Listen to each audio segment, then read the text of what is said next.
Hey, it's Trisha. Welcome back to my channel. Today, I am bringing you a spoiler-free review for Scythe by Neal Shusterman. I don't have a physical copy of this book, so I will pop up a picture here so you know what it looks like. I'm sure you already know about this book because it is all over BookTube, because Thunderhead the sequel came out recently and a lot of people were talking about it. This was the Muggle Studies Book Club pick of the month for April.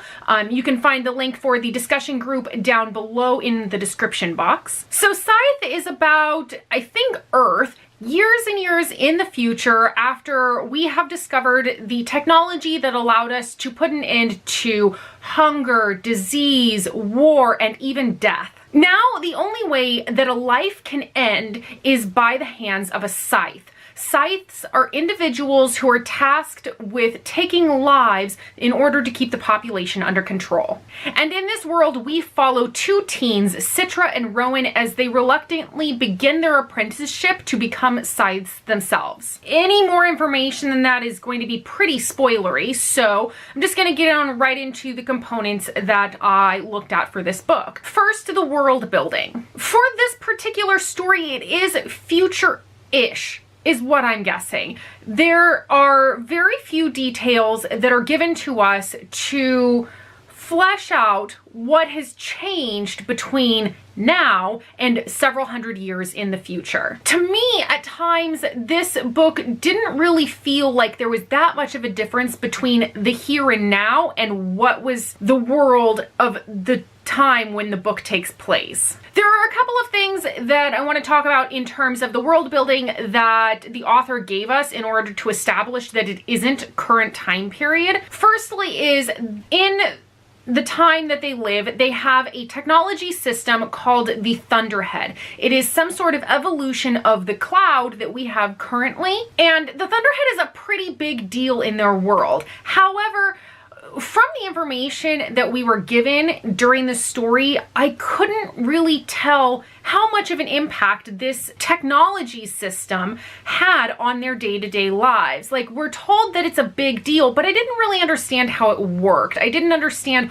why it was so important or how much of an impact it had upon the world. So I didn't really understand that portion of it. Also, I didn't really understand why, if they're so far in the future that they have this amazing technology where they've got nanites in their blood and all of this other technological advances, another one that I'll get to in a moment, how is it that the Thunderhead seemed to fall to the fatal flaw of poor programming? It almost seemed like it was set up in a way that was purposefully to hinder one of the main characters from making any progress in something it was that they wanted to do. That it just didn't make any sense, and it didn't really use the programming for the Thunderhead. It didn't seem to use logic in any way that we are used to using now. The logic that it uses was so convoluted, and it seemed like it was only convoluted for the fact that we needed to put a block and make it difficult for the character in what they were trying to achieve. And it just seemed like a really coincidental sort of programming dilemma that we ran into with the Thunderhead, especially since they are so advanced in their technology. Another one of the major technological advances that they seem to have that let us as readers know that the story was taking place in the future was the fact that they had some sort of public transportation system in the way of public cars that seemed to run on a grid. I thought that was really interesting. It's one of those that is kind of a staple in futuristic settings where you have some sort of self-driving cars that fly, you know, really amazing public transportation system that is very efficient and very fast. And so it seemed like this would be something that we would get to see that would remind us consistently that we were in the future. However, the characters didn't use this public transportation system except for a small fraction of the book, and most of the time, in order to get from place to place, they were driving cars that felt like they were pulled directly out of our time period. They drove, I think, regular, like they talked about limousines, and they talked about a Porsche, and it seemed like these cars were taken from our time period and being used in the future, but then it made me forget that we were in the future. It made me wonder, why aren't they using the more technologically advanced, you know, transportation system? So as far as the world building, like I said, there were these little elements that were thrown in here and there to let us know that it did take place in the future, but it seemed like these world building elements were then tailored down to very specific things in order to help or hinder our main characters in the quest through the plot line. On to the characters. As far as the characters go, Scythe Curie was my favorite character. I found her really enjoyable. I thought that she was a really well-developed and multifaceted sort of character because she had gone through so much in her lifetime and that she had experienced lots of growth. And we got to hear about this growth, but we didn't get to see it. And I feel like the other characters, we didn't get to see a lot of growth with them. I did enjoy Citra for the most part. I found I enjoyed some of her characteristics. For other characters, I would have liked to have seen more depth into the main antagonist. I'm not going to tell you who it is because of spoilers, but I felt like they were pretty one-dimensional. I didn't really understand where they were coming from with their motivations. It just seemed pretty manic. And so I would have liked to have seen more there. And overall, I didn't really care strongly one way or another about the characters. They were just kind of there.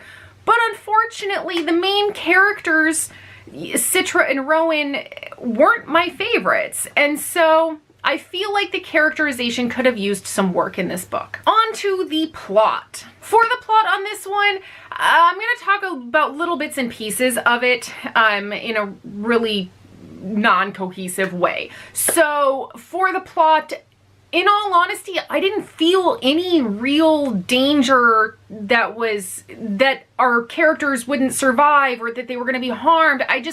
I knew that they'd be all right in the end. Like, that's just how I felt through the entire thing. It didn't get my heart pounding. It didn't make me nervous in the way that it was written. It was almost boring at times to read about, you know, kind of what was going on with them and what was supposed to be exciting moments.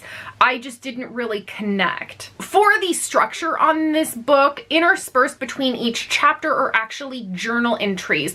Scythes are required by law in order to keep a journal every single day of their life, and it's supposed to be public record, so we get to see journal entries from many different Scythes, from both currently living and from historical Scythes. I kind of liked it at first. It was interesting. It really let us see into the morality of what these Scythes have to deal with in deciding how or who to take a life from. It worked for the first chunk of the book for me. As far as the rest, it felt like some of these journal entries did not service the plot and the story. Like, I already knew what was going on and I already got the information that some of these journal entries were trying to convey. It made sense already, so I didn't need to have it reiterated, or I didn't need to see it from a different point of view. So I felt like at times these journal entries were unnecessary. The plot itself was interesting enough, but for some reason I just felt minimal enjoyment when reading this.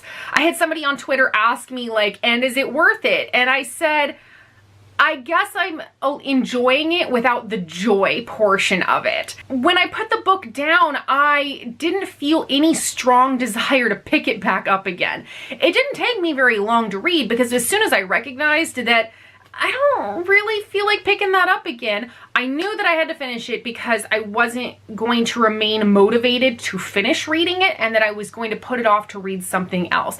So I picked it up and finished it quite quickly, but it wasn't because the book was grabbing me. I did, however, really enjoy the last 80 pages of this book. That is where everything came together and I felt the excitement and the rush and the adrenaline.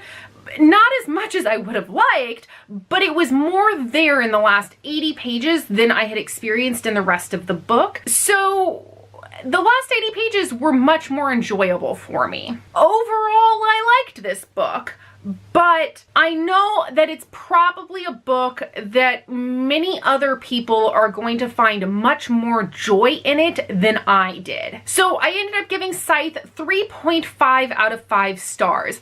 And that's not to say that I feel that it's a bad book, but it was just yeah, it's all right. I do recommend Scythe if you enjoy those stories that take place in a world that borderline between utopian and dystopian, because while a lot of people talk about this as a dystopian sort of novel, it's not really. It falls between the two quite perfectly because they live in a world where there's really no poverty and there's no war and there's no religious conflict and everybody gets by. And so it's kind of utopian, but kind of dystopian because we've got, you know, this moral dilemma.